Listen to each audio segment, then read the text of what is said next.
Typically, when we feel some type of shame or guilt, it's an indicator that we did something or experienced something that doesn't align with our values and our morals. And yes, that means we have a character defect. Yes, that means we're flawed. Yes, that means we might have done something that we regret. But it's important to remember that we also know that it was wrong, that we also know it goes against what we believe, it goes against our better judgment, and we're not proud of it. Reflecting on the fact that we have an underlying moral compass and we have values underneath that say we should be responsible, we should be accountable, we should have discipline, we should be punctual, we should be honest, we should be hardworking. These are good values and these are good morals.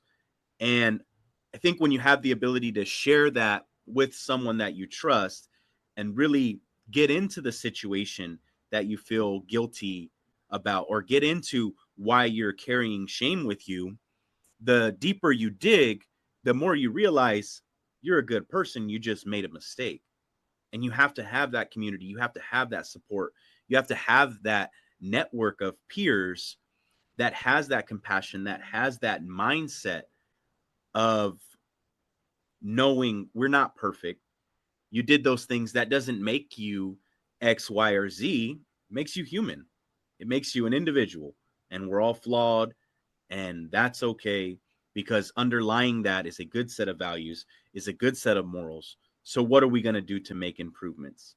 If you don't want to ever do that again, then what are we going to do to move forward from here? Because it's one thing to make a mistake and not feel good about it. It's another thing to continue making that mistake and just pretending like it's not there. And, identifying those values and those morals is definitely something, a silver lining of sorts that I think is important when you're experiencing guilt and shame. And you need to be surrounded by the right people in order to do that. And I think Sean kind of pointed that out with, when someone says they relapsed because their mom died. It wasn't their mom's death wasn't some taboo thing that was bad that forced them to relapse. They love their mom. They miss their mom. Those are good things. I see it a lot when, Sean, a lot of times when people say like, oh, I lost my kids or I wasn't there for my kids or something. And like, I noticed them really emphasizing and hyper focusing on the fact that they didn't live up to their expectations of what a good parent was. And then I remind them, but that means you love your kids. Because if you didn't, then you wouldn't care that you weren't there for them. If you didn't, then it wouldn't hurt you that you lost them to the system or you lost custody or whatever that is, that whatever the situation might be in their particular circumstance. What it shows is that you love your kids. What it shows is that you care about your kids. What it shows is that you want to be there for your kids. Now, how are you going to get back to doing that?